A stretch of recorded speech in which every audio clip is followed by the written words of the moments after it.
Kanang imong magpasalamat sa Ginoo, walay makapugong ana. Walay makapugong nga tao, walay makapugong nga sitwasyon, walay makapugong bisan ang imong emosyon.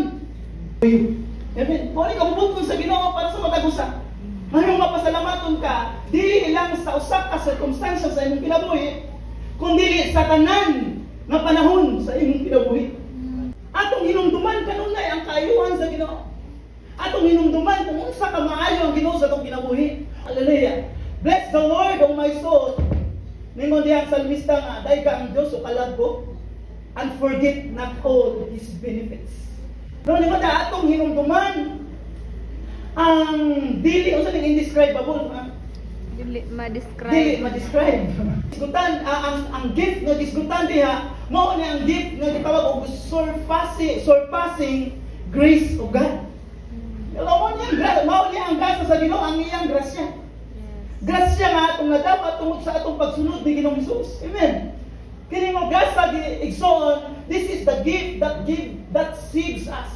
Thanks be to God. Hallelujah. Pasalamatan nato ang Dios because He give us the victory through our Lord Jesus Christ. Amen. Hello.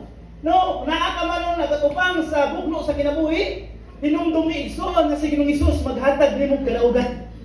Hello, mao ang grasya nga gihatag sa Ginoo sa atoa. This is the gift that saves us. This is the gift that sustains us. And the last thing is, this is the gift that secures us. Hello, ano ba mo diha? Kung yung kakatawan ng tanan nga realidad, pero usay, maabot na sa ato sa pagpangalagad sa Ginoo. Usay, we are, matong pa sa termino nga, atat sa blessing. Ano, nabamo mo diha? Atat sa blessing, pero watay panahon sa paghatag og panahon para sa blesser. Hello, mo render ka ang praise at all times. Dili lang ka mapasalamat sa mga panahon nga naata, matong panihok. Makapasalamat lang ba di ay ka kung sa panahon nga naata ka.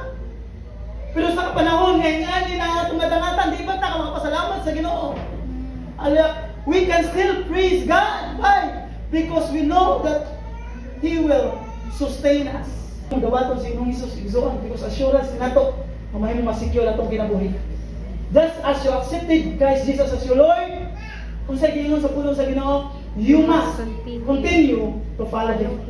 Hello, continue to follow Him. Hallelujah. In verse 7, gingon diha, let your roots grow down into Him. Una, continue to follow Him.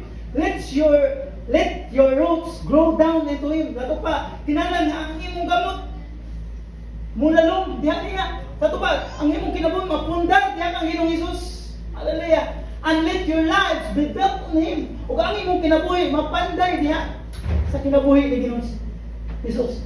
Hallelujah. Nga, then your faith will grow strong. Hallelujah. Yes. And the truth you will know. Unsa result ay son? And you Overflow. will overflow with thankfulness. Amen. Wow.